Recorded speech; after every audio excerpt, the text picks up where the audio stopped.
Magandang araw mga kapuso.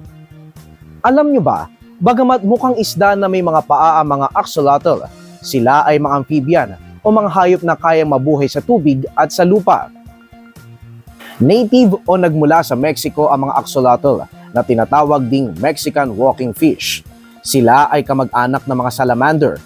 Carnivore ang mga axolotl. Kabilang sa kanilang kinakain ay mga uod, insekto at maliliit na isda. Ang axolotl ay salitang Nahuatl o lengguwahe ng mga Aztec o mga sinaunang sibilisasyon na namuhay sa Central Mexico mula 14th hanggang 16th century. Ang ibig sabihin nito ay water monster o servant of water.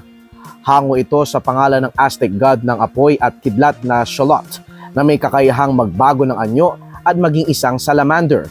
Ayon sa International Union for Conservation of Nature o IUCN, may tuturing ng critically endangered ang mga axolotl. Ako po si Paulo Villena ng Super Radio DZBB para sa Alam Nyo Ba?